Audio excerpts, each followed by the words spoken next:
എല്ലാവർക്കും the testing ഇൻസ്റ്റിംഗ് എന്ന YouTube ചാനലിലേക്ക് സ്വാഗതം. നമ്മളിന്ന് നോക്കാൻ പോകുന്നത് സെലീനിയം ഓട്ടോമേഷൻ ഫ്രെയിംവർക്കിന്റെ പാർട്ട് 1 ആണ്. ഞാൻ ക്രിയേറ്റ് ചെയ്യാൻ പോകുന്ന ഫ്രെയിംവർക്കിലെ ഡിഫറെന്റ് കോമ്പോണൻസ് ഏതൊക്കെയാണ് നമുക്ക് നോക്കാം. First one, Maven as build tool and for executing test cases from command line. Build tool ആയിട്ട് നമ്മൾ ഈ ഫ്രെയിംവർക്കിന് വേണ്ടി യൂസ് ചെയ്യുന്ന Maven ആയിരിക്കും. Maven ടെസ്റ്റ് കേസസ് കമാൻഡ് ലൈനെ എക്സിക്യൂട്ട് ചെയ്യാൻ വേണ്ടിയും നമ്മൾ യൂസ് ചെയ്യാൻ പോവാണ്. അതുപോലെ അടുത്ത കമ്പോണന്റ് ടെസ്റ്റ് എൻജിൻ ആണ്. ടെസ്റ്റിംഗ് ഫ്രെയിംവർക്ക് ആയിട്ട് ഈ ഓട്ടോമേഷൻ ഫ്രെയിംവർക്കിനെ നമ്മൾ യൂസ് ചെയ്യാൻ പോകുന്ന ടെസ്റ്റ് എൻജിൻ ആണ്. Design pattern page object model എന്നുള്ള ഫേമസ് ഡിസൈൻ പാറ്റേൺ ആയിരിക്കും നമ്മൾ ഫോളോ ചെയ്യാൻ പോകുന്നത്. പേജ് ഫാക്ടറി യൂസ് ചെയ്തിട്ടുള്ള ഡിസൈൻ പാറ്റേൺ അല്ല നമ്മൾ യൂസ് ചെയ്യാൻ പോകുന്നത്. പ്ലെയിൻ പേജ് ഒബ്ജക്ട് മോഡലാണ് യൂസ് ചെയ്യാൻ പോകുന്നത്.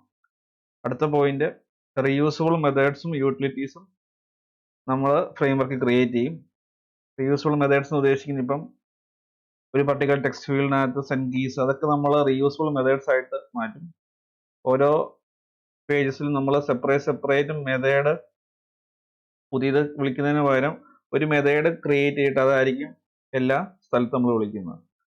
ക്ലിക്ക് ചെയ്യാനുള്ള റീയൂസബിൾ മെത്തേഡ്, അതുപോലെ ഒരു പർട്ടിക്കുലർ എലമെന്റ് ഡിസ്പ്ലേ ചെയ്തിട്ടുണ്ടോ എന്നറിയാനുള്ള യൂട്ടിലിറ്റീസ്, അങ്ങനെയുള്ള യൂട്ടിലിറ്റീസ് നമ്മൾ ഫ്രെയിംവർക്ക് ക്രിയേറ്റ് ചെയ്യും. അടുത്തത് എക്സ്റ്റെൻഡ് റിപ്പോർട്ട്. നമ്മൾ റിപ്പോർട്ടിംഗ് പർപ്പസിന് വേണ്ടി യൂസ് ചെയ്യുന്ന എക്സ്റ്റെൻഡ് റിപ്പോർട്ടാണ്. ടെസ്റ്റ് എൻജിയുടെ ഇൻബിൽഡ് റിപ്പോർട്ടിനേക്കാളും ഡീറ്റെയിൽഡ് ആയിട്ടുള്ള ബെറ്റർ HTML റിപ്പോർട്ടാണ് എക്സ്റ്റെൻഡ് റിപ്പോർട്ട്. അതുകൂടാതെ നമ്മൾ ടെസ്റ്റ് എൻജിയിൽ ലിസണേഴ്സ് യൂസ് ചെയ്ത് നമ്മൾ സ്ക്രീൻഷോട്ടും കൂടെ എക്സ്റ്റെൻഡ് റിപ്പോർട്ടിലേക്ക് അറ്റാച്ച് ചെയ്യും. ഫെയിലിയർ സംഭവിക്കുന്ന കേസുകളിൽ ഓട്ടോമാറ്റിക് ആയിട്ട് സ്ക്രീൻഷോട്ട് എടുക്കുകയും അത് എക്സ്റ്റെൻഡ് റിപ്പോർട്ടിലേക്ക് അറ്റാച്ച് ചെയ്യപ്പെടുകയും ചെയ്യും. അത് നമ്മൾ ഈ ഫ്രെയിംവർക്കിൻ്റെ കൂടെ ആഡ് ചെയ്യുന്നതായിരിക്കും. അതുപോലെ ക്രോസ് ബ്രൗസർ ടെസ്റ്റിംഗ് സപ്പോർട്ടും കൂടെ ഈ ഫ്രെയിംവർക്ക് കാണും. മൾട്ടിപ്പിൾ ബ്രൗസേഴ്സിൽ നമുക്ക് ടെസ്റ്റ് കേസ് എക്സിക്യൂട്ട് ചെയ്യാനുള്ള പ്രൊവിഷൻ ഈ ഒരു ഫ്രെയിംവർക്കിൽ ഞാൻ പ്രൊവൈഡ് ചെയ്യുന്നതായിരിക്കും. പിന്നെ ഉള്ളത് പാരലൽ എക്സിക്യൂഷൻ സപ്പോർട്ടാണ്. ടെസ്റ്റ് കേസുകളുടെ എക്സിക്യൂഷൻ ടൈം കുറയ്ക്കാൻ വേണ്ടി at a time multiple browser ഇൻസ്റ്റൻസുകളിൽ എക്സിക്യൂട്ട് ചെയ്യുന്നതായിരിക്കും. അടുത്ത കേപ്പബിലിറ്റി, log4j എന്ന ഡിപ്പെൻഡൻസി യൂസ് ചെയ്ത് ലോഗ് ഫയൽസ് ജനറേറ്റ് ചെയ്യും. നമ്മൾ ടെസ്റ്റ് കേസ് എക്സിക്യൂട്ട് ചെയ്യുമ്പോൾ നമുക്ക് എന്താണ് സംഭവിക്കുന്നത് എന്നുള്ളത് കറക്റ്റായിട്ട് അറിയാൻ പറ്റുകയില്ല. എല്ലാം എക്സിക്യൂട്ട് ചെയ്ത് കഴിയുമ്പോഴായിരിക്കും നമുക്ക് മനസ്സിലാകുന്ന ടെസ്റ്റ് കേസ് പാസ്സായോ ഫെയിൽ ആയോ എന്നുള്ളത്. അപ്പോൾ എവിടെയെങ്കിലും സ്റ്റക്ക് ആയി കഴിഞ്ഞാൽ അത് അറിയണമെന്നുണ്ടെങ്കിൽ നമുക്ക് ലോഗ് ഫയൽസ് ഈ ഒരു പർട്ടിക്കുലർ ഡിപ്പെൻഡൻസി യൂസ് ചെയ്ത് ജനറേറ്റ് ചെയ്യാൻ പറ്റും. അതൊരു പർട്ടിക്കുലർ ഫോൾഡറിലേക്ക് നമുക്ക് എഴുതാൻ പറ്റും. അപ്പോൾ നമ്മൾ ക്ലിക്ക് ചെയ്യുമ്പോൾ അതനുസരിച്ചുള്ള ലോഗ്സ് നമ്മുടെ കൺസോളിൽ പ്രിന്റ് ചെയ്ത് തരും. അത് നോക്കി നമുക്ക് എന്താണ് ഇപ്പോൾ സംഭവിച്ചുകൊണ്ടിരിക്കുന്നത് ഐഡന്റിഫൈ ചെയ്യാൻ പറ്റും. അതുപോലെ എന്തെങ്കിലും ഇഷ്യൂസ് വരുമ്പോഴും നമുക്ക് ഈ ലോഗ് ഫയൽ നോക്കി ഇഷ്യൂസ് റെക്ടിഫൈ ചെയ്യാൻ ഈസി ആയിട്ട് സാധിക്കുകയും ചെയ്യും. ഇത്രയും കമ്പോണൻസ് ആയിരിക്കും മെയിനായിട്ട് നമ്മുടെ ഫ്രെയിംവർക്കിലുള്ളത്. ഇത് കൂടാതെ അഡീഷണൽ ആയിട്ട് എന്തെങ്കിലും കോമ്പൗണ്ട്സ് വരുമ്പോൾ അത് ഞാൻ ആഡ് ചെയ്യുന്നതായിരിക്കും. ഇനി നമ്മൾ നോക്കാൻ പോകുന്നത് നമ്മൾ ടെസ്റ്റ് ചെയ്യാൻ പോകുന്ന ആപ്ലിക്കേഷനകത്ത് ഏതൊക്കെ ടെസ്റ്റ് കേസുകളാണ് നമ്മൾ ഓട്ടോമേറ്റ് ചെയ്യാൻ പോകുന്നതാണ് നോക്കാൻ പോകുന്നത്. ഞാൻ സ്വാഗ് ലാബ്സ് എന്നുള്ള വെബ്സൈറ്റ് ആണ് യൂസ് ചെയ്യാൻ പോകുന്നത്. ഇതിൻ്റെ അകത്തെ 4 ടെസ്റ്റ് കേസ് ആയിരിക്കും നമ്മൾ നോക്കുന്നത്. ഒന്ന്, login page login button display ചെയ്തിട്ടുണ്ടോ എന്നുള്ളത്. Second, MD user name MD പാസ്വേഡും വെച്ച് ലോഗിൻ ചെയ്യുമ്പോൾ പ്രോപ്പർ എറർ മെസ്സേജ് വരുന്നുണ്ടോ, ആ എറർ മെസ്സേജിന്റെ ടെക്സ്റ്റ് നമ്മൾ അസേർട്ട് ചെയ്ത് നോക്കും. അതുപോലെ ലോഗിൻ ചെയ്ത് കഴിഞ്ഞ് സ്വാഗ് ലാബ്സ് എന്നുള്ള ഹെഡിങ് വരുന്നുണ്ടോ എന്ന് നോക്കും. അതുപോലെ ലോഗിൻ ചെയ്ത ശേഷം പ്രൊഡക്ട്സ് എന്നൊരു ഹെഡിങ് വരുന്നുണ്ടോ എന്ന് നോക്കും. ഈ 4 ടെസ്റ്റ് കേസും ഏതാണെന്ന് ഞാൻ ആ വെബ്സൈറ്റ് എടുത്ത് കാണിക്കാം. ഫസ്റ്റ് ടെസ്റ്റ് കേസ് ഈ ഒരു ലോഗിൻ ബട്ടൺ ഡിസ്പ്ലേ ചെയ്തിട്ടുണ്ടോ എന്നുള്ളതാണ്.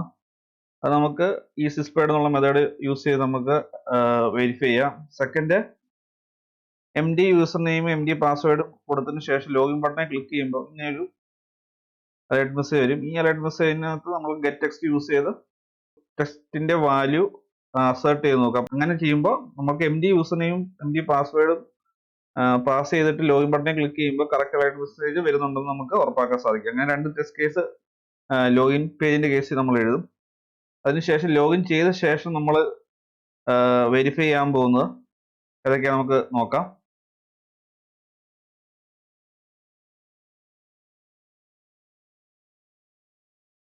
ഒന്ന്, ഈ സ്വാഗ് ലാബ്സ് എന്നുള്ള ഈ ഒരു ഹെഡിങ് കറക്റ്റ് ആയിട്ട് വന്നിട്ടുണ്ടോ എന്ന് നോക്കും. അത് കഴിഞ്ഞ് പ്രൊഡക്ട്സ് എന്നുള്ള ഹെഡിങ് ഹോം പേജിൽ വന്നിട്ടുണ്ടോ എന്ന് നോക്കാം. ഇങ്ങനെ 2 ടെസ്റ്റ് കേസ് ആണ് ഈ ഹോം പേജിൽ നമ്മൾ നോക്കുന്നത്. മൊത്തത്തിൽ 4 ടെസ്റ്റ് കേസ് ആയിരിക്കും നമ്മുടെ ഫ്രെയിംവർക്കിൽ ഉള്ളത്. എക്സ്ട്രാ ആഡ് ചെയ്യേണ്ടതായിട്ടുണ്ടെങ്കിൽ ഞാൻ ആഡ് ചെയ്യുന്നതായിരിക്കും.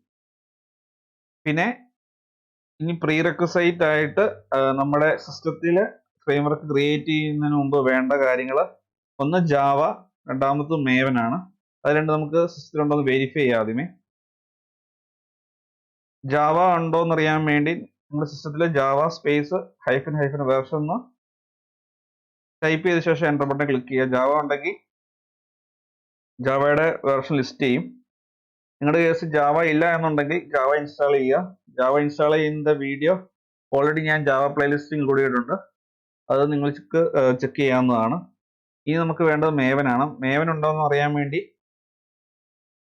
mvn -v എന്നുള്ള കമാൻഡ്, mvn സ്പേസ് -v എന്നുള്ള കമാൻഡ് യൂസ് ചെയ്താൽ മതി. മേവൻ ഉണ്ടെങ്കിൽ മേവന്റെ വേർഷൻ ലിസ്റ്റ് ചെയ്യും.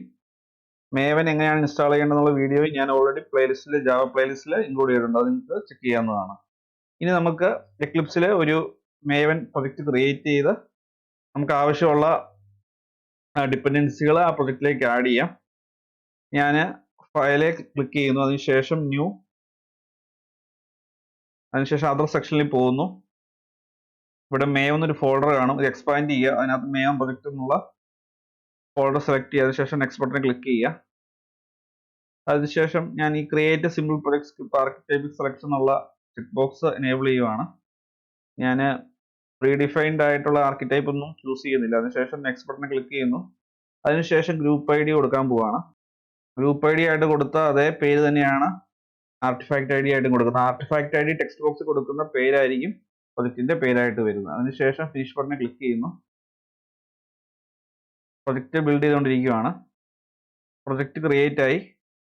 Main project by default create ചെയ്ത് കഴിഞ്ഞപ്പോൾ SRC മെയിൻ ജാവ വന്നു, SRC മെയിൻ റിസോഴ്സ് വന്നു, SRC ടെസ്റ്റ് ജാവ വന്നു, SRC ടെസ്റ്റ് റിസോഴ്സ് വന്നു. ഇങ്ങനെ 4 സോഴ്സ് ഫോൾഡർ ഓട്ടോമാറ്റിക്കലി ക്രിയേറ്റ് ആവും. ഇനി നമ്മൾ ഈ പ്രൊജക്റ്റിന്റെ മെയിൻ പാർട്ടായ pom.xml ഡിപ്പെൻഡൻസികൾ ആഡ് ചെയ്യണം. pom.xml എന്ന് പറഞ്ഞാൽ പ്രൊജക്ട് ഒബ്ജക്ട് മോഡൽ എന്നാണ്. ഇനി അത് നമുക്ക് ഡിപ്പെൻഡൻസികൾ ആഡ് ചെയ്യാനുള്ള ഓപ്ഷൻ ഉണ്ട്. ഡിപ്പെൻഡൻസീസ് എന്നൊരു ടാഗ് ഉണ്ട്.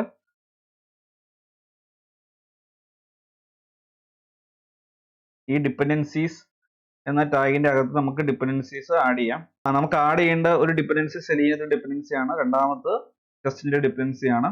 പ്രൊജക്റ്റ് മുമ്പോട്ട് പോകുമ്പോൾ നമുക്ക് ആവശ്യമുള്ള ഡിപ്പെൻഡൻസികൾ പിന്നീട് നമ്മൾ ആഡ് ചെയ്യുന്നതായിരിക്കും. ഇനി ഞാൻ ഈ ഡിപ്പെൻഡൻസികൾ ഡൗൺലോഡ് ചെയ്യാൻ പോകുന്നത് മേവൻ റിപ്പോസിറ്ററിയിൽ നിന്നാണ്. MEN റിപ്പോസിറ്ററിന് ഗൂഗിൾ സെർച്ച് ചെയ്ത ശേഷം ഈ ലിങ്ക് ക്ലിക്ക് ചെയ്യാം. ഇവിടെ നമുക്ക് ഡിപ്പെൻഡൻസികൾ സെർച്ച് ചെയ്തിട്ട് അതിന്റെ കറസ്പോണ്ടിങ് ഡിപ്പെൻഡൻസി നമുക്ക് കോപ്പി ചെയ്ത് pom.xml പേസ്റ്റ് ചെയ്യാൻ സാധിക്കും. സെലീനിയം ഞാൻ സെർച്ച് ചെയ്തതിനു ശേഷം എൻ്റർ ബട്ടൺ ക്ലിക്ക് ചെയ്തു. അപ്പോൾ സെലീനിയം ജാവ എന്നുള്ളത് വന്നു. ഇവിടെ ലേറ്റസ്റ്റ് വേർഷനായ 4.9.0 ആണ് ഞാൻ ചൂസ് ചെയ്യാൻ പോകുന്നത്. ജസ്റ്റ് ഈ ഒരു ഏരിയ ക്ലിക്ക് ചെയ്യുമ്പോൾ തന്നെ ഓട്ടോ കോപ്പി ആയിക്കോളും. ആ കോപ്പി ചെയ്ത് ഞാൻ pom.xml പേസ്റ്റ് ചെയ്യാൻ പോവുകയാണ്. ഇനി നമുക്ക് വേണ്ടത് ടെസ്റ്റിന്റെ ഡിപ്പെൻഡൻസി ആണ്. അത് നമുക്ക് ഇവിടെ സെർച്ച് ചെയ്യാം. ടെസ്റ്റ്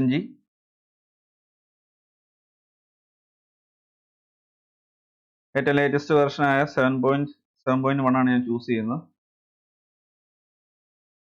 കോപ്പി ചെയ്യുന്നു. അതിനുശേഷം അതും pom.xml പേസ്റ്റ് ചെയ്തു.